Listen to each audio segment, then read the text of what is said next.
You are now listening to Vigilantes Radio, presented by the Only One Media Group. This is the people's choice for quality interviews, celebrities, and special guests.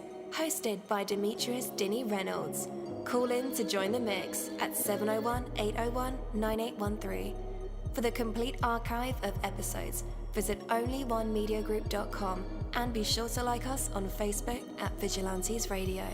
We welcome all. Enjoy the show.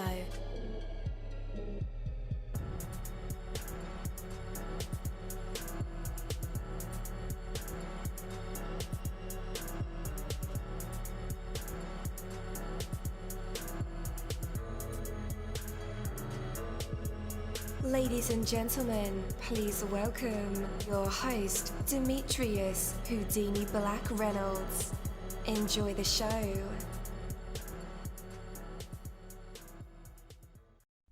At dollarseed.com, all of our seeds are only $1 a pack.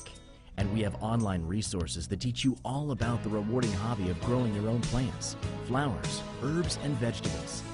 Imagine the joy you'll feel when your children actually help you harvest your first garden crop, or the pride of knowing you'll never need a florist again. Visit dollarseed.com and grow a little magic of your own for just $1. Dollarseed.com. What could be healthier? Hello, hello, hello. What is going on, guys? Welcome to another incredible episode of Vigilantes Radio Live right here on iHeartRadio. And I'm your host, Deanie. We have a very special guest for you guys, so you definitely want to stick around for that. And as a matter of fact, text your buddies, family members, or even share it on social media right now and let them know that we are about to dive deep into another interview. Before I bring my guest on, I do want to say, in today's age, do we have a sense of wonder? And what I mean is, no matter what age you are, you can always enjoy one of the most valuable aspects of being young, and that is a genuine sense of wonder. There is no shortage of wonder in life. It never runs out. And unfortunately, as we grow older, we too often tend to tune it out, to not even look for it. And me, sometimes, I'm an analytical person, so I kind of want to look at things from all different sizes instead of like just being in the moment and exploring that wonder, right? So it's always there. It's just over the horizon. And when you think you've seen it all, heard it all, experienced it all, what reason is there to get out of bed in the morning? The fact is, you haven't even come close to seeing it all. There's always some new wonder waiting to be discovered, some new thing that will excite your passion and ignite the joy of your youth, just as surely as you had traveled back in the time machine. Man, the wonder is out there. There is a whole universe out there waiting to be discovered. You've only seen a tiny fraction of it. A lifetime worth of wonder awaits you. Wonder is an essential part of childhood, but it's not just for children. Anyone at any age can add joy and meaning to any day by experiencing the sense of wonder that comes with each new discovery. So get out there and wonder. Take that from me, Coach Deanie. That is my word, and word is Have you struggled on. budgeting your finances? Don't worry, you're not alone. HumbledBudget.com, that's HumbledBudget.com, is the help and resource you've been searching for. HumbledBudget.com is a personal finance and educational website with a great variety of topics when it comes to budgeting, taxes, investing, and the popular topic of FIRE, financial independence, retire early. HumbledBudget.com has a goal, and that's to help you reach your financial dreams, no matter what your goals are when it comes to finances. It doesn't matter where you start, where you come from, or where you are right now. HumbledBudget.com can help. What are you waiting for? Take that first step to the financial life you've dreamed of and go to HumbledBudget.com. That's HumbledBudget. HumbledBudget.com. All right. Again, welcome to the show. You're listening to VRL, that's Vigilantes Radio Live, right here on iHeartRadio. And I'm your host, Deanie. Our interviews are designed to go beyond music, news, books, art, acting, films, technology, education, entrepreneurship, entertainment, and sometimes even past that thing that we call the ego. Our interviews are designed to go behind the scenes and into the minds of these incredible human beings. You know, the ones who are out there giving it their all, for me, for you, and for the world. I want to welcome you guys to our special interview episode. Today, we have the brilliant author barbara-damato joining us with a background in psychoanalysis and a deep understanding of human behavior. Barbara-damato weaves captivating stories that dive into the complexities of the human psyche. And we are excited to dive into her unique perspective on a connection not only between psychoanalysis and writing, but as well as explore the themes of her novel, Triskele. So let's go ahead and invite her to the show. Hello, hello, hello. Welcome. Hello. Hi. Hi. How are you? Hi. Can you hear me? I can hear you. Great. Okay, good. Nice to meet you. Nice to be with you. Thanks for having me. Absolutely, and it's nice to meet you as well. Well, first things first, did I get your name correctly? You did. Now, it's funny. I had to use B. D'Amato as my name on the book because there's another Barbara D'Amato who's a fiction writer who's published. So you can just call me Barbara. That would be fine. Okay. Wow, and how spectacular that is. Another Barbara out there, right? I know. I kind of don't like it. I understand that. So before we get into the why and the how, I want to know about the who. So give us a brief look or a brief peek into your beginnings. Okay. Let's see. I've been practicing psychoanalysis for 30 years. And before that, I actually was a special education teacher. And I realized I was much more interested in my students' emotional lives than teaching them how to read and write, which was actually the easy part. And I was also intrigued by why so many seemingly really intelligent kids were in special ed. And it seemed that the particular brand of special ed that I was working with, these kids really had emotional needs that were not being met, and it was impacting their ability to learn. And if the needs could be met in the classroom by a few different changes of ways they were taught and acceptance of their behavior, these kids could really thrive.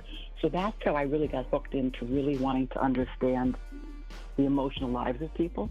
And from there, I started my training, and then I just became an analyst. I built a practice, and I guess that was quite a long time ago. But yeah, I'm really, really interested in what motivates people and what gets in people's way from achieving the things that they want in life. Wow. What did you discover? That people really get in their own ways. That we're driven sometimes to do things that are not in our own best interest. And I'm not speaking about kids anymore, but adults. And we get involved in self-destructive behaviors that are not serving us, that we can't give up. And if we can really look through either psychoanalysis or any kind of psychodynamic therapy, we can really understand who we are and what's driving us to do the things we're doing. I really believe that this process works. Absolutely. Wow. I would love to dive deep with you into that one day. Okay. Yeah. I always want to know that as well. So your debut novel, how do you feel? You have a novel. Well, publishing is slow, and it takes, I wrote the novel probably 8 or 9 years ago, and it takes such a long time to publish, particularly fiction. I had written professional papers over the years, and those are somewhat easier to get published.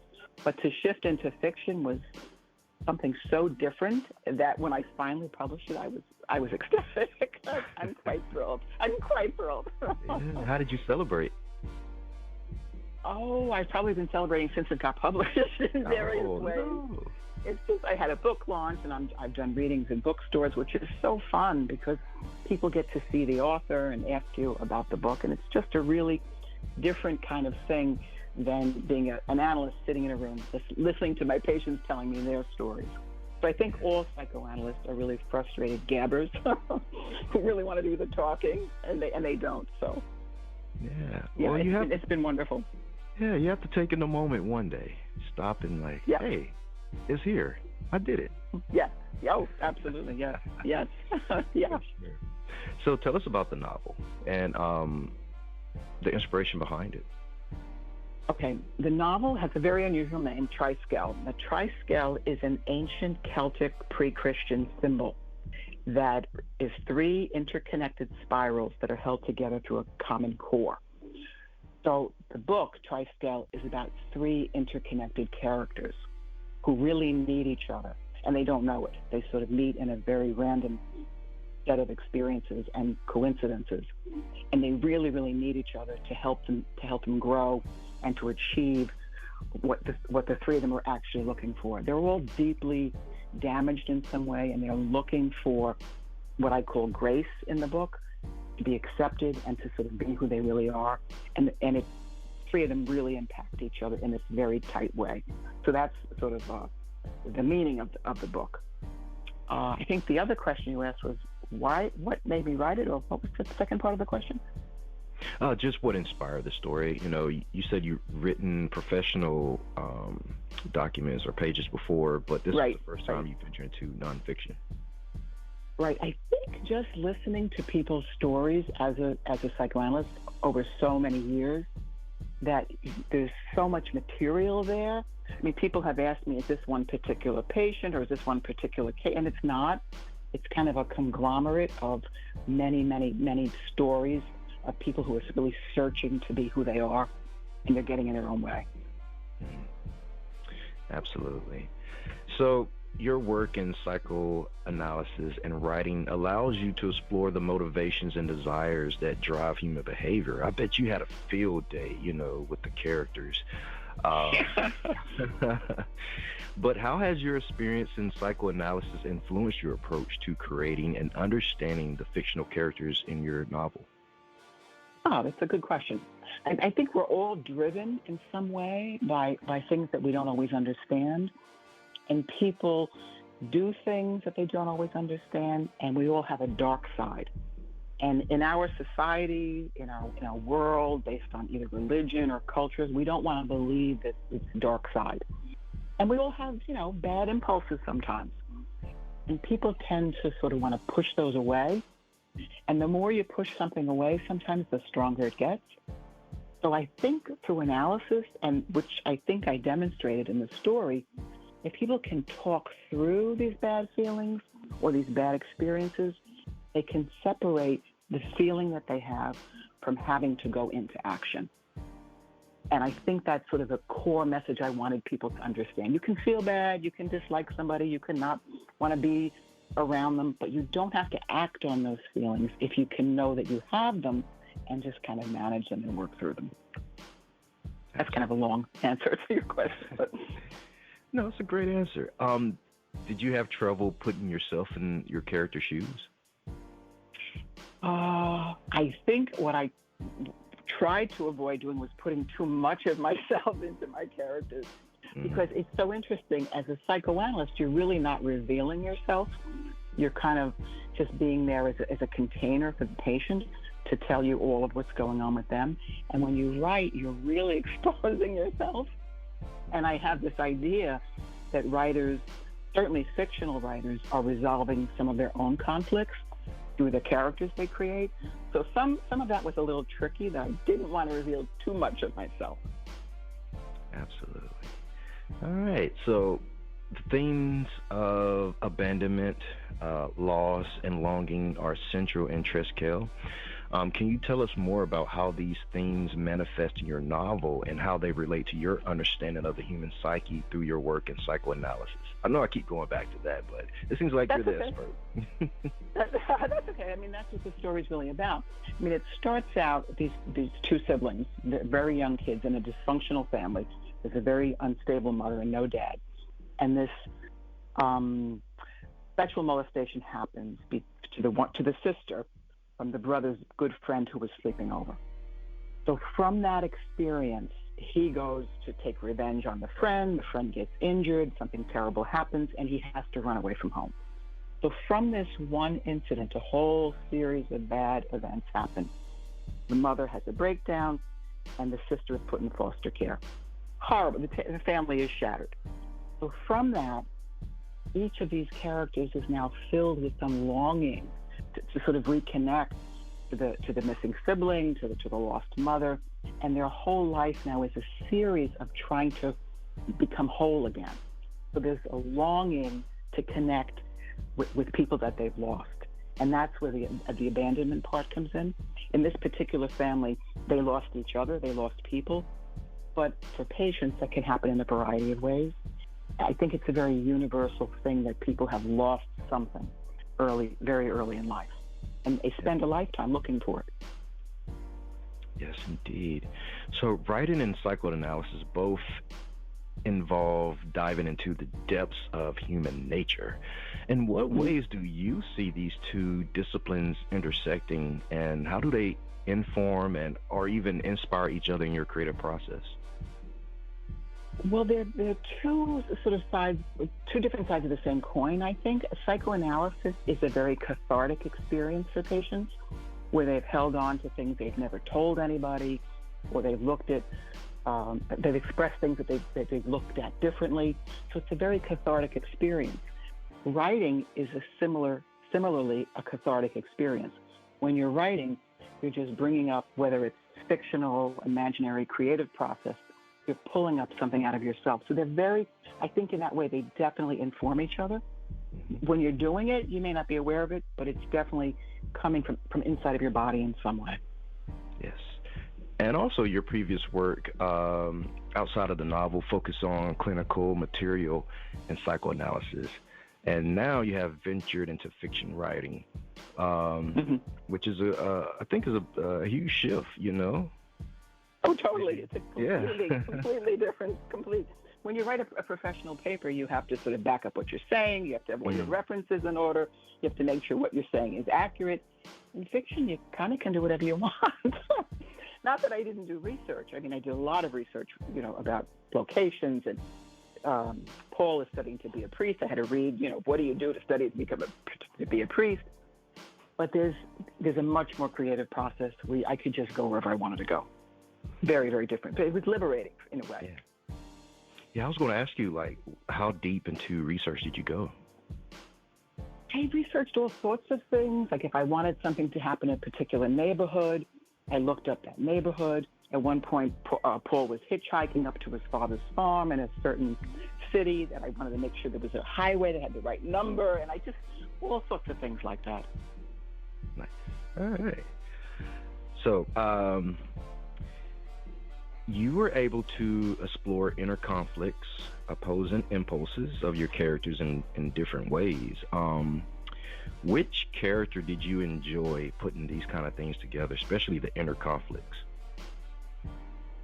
I guess that's hard. That's a good question, and it's hard to answer. Which character I guess I want to go back to the title, which is Triskele, that in some way I saw the three characters as one character.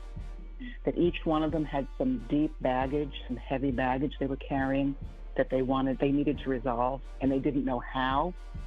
So I think in many ways I saw all three characters as one in some way, if that makes any sense. Mm-hmm. That I wanted to put a lot of depth into each one of them. I didn't want any one character to be heroic, and I didn't want any one character to be demonic. I wanted them all to have these sort of two sides. Like all humans are good and bad to some degree. Yeah. What do you hope readers take away from the journey you've created for your characters? That they'll see that human beings just carry stuff that we may not know we carry. I mean, the beginning of the show, you were talking about a sense of wonder, and I was kind of very inspired by that. And we all want to have this life where we experience things almost in a way a child did, and we get bogged down with so much baggage. But if you can go into therapy, it doesn't even have to be analysis, you can really unburden yourself with some of the stuff that really gets in our way. I think that's the message I want people to take away from this novel, that being human is hard. And stuff happens to us, and if you can talk through it, you can lighten the load. You really can lighten the load. It takes time. It's not easy, but you can do it. Absolutely. Where can our listeners connect with you online and check out the novel? My website is barbara-damato.com. The novel is Triskele. It's available on Amazon, but you can get it through my website. And that's probably the best way to connect. You can find out more about who I am on my website. All right. Listeners, I will have those links in the description of this episode and in the show notes. So all you guys have to do is just click the links. Well, thank you so much for being our special guest tonight. It was truly an honor having you here with us. Oh, thank you. The pleasure was all mine, Didi. Thank you so much. Absolutely. Take care. Have a good night. You too. Bye-bye. Thank you, my Vigilantes family, as always, for checking out my podcast over here at Vigilantes Radio Live. All episodes are available for free download, and you can grab it from either Spreaker.com/Only One Media Group, Spotify, Castbox, iHeartRadio, iTunes, YouTube, the app Podcast Addict, or over at our website, which again is onlyonemediagroup.com, and that goes for every single show that we've ever aired. If you like to request some music or send something for me to play, email it to vradio@onlyonemediagroup.com. That is V as in Victor. And here's my disclaimer: we are genre free, we do not judge, and we absolutely do not base our opinions on hearsay but facts alone. And actually, scratch all of that, because all of my opinions are always right. That's the bottom line. This is my show, so deal with it. Just kidding. On behalf of myself, Denny, I appreciate all you guys for tuning in, either afterwards or live with us. Spread the word, because sharing is caring. We stepped up our game just for you guys and our guests to make sure that you have the best experience here on our show. Be sure to connect with me on Facebook, Twitter, Instagram, Tumblr, Snapchat, TikTok, at all social media sites, as well as Spreaker, YouTube. We always follow back. Okay, well, just remember to put yourself into everything that you do and never stop investing in yourself. Peace, love, grilled cheese, and talk with you later.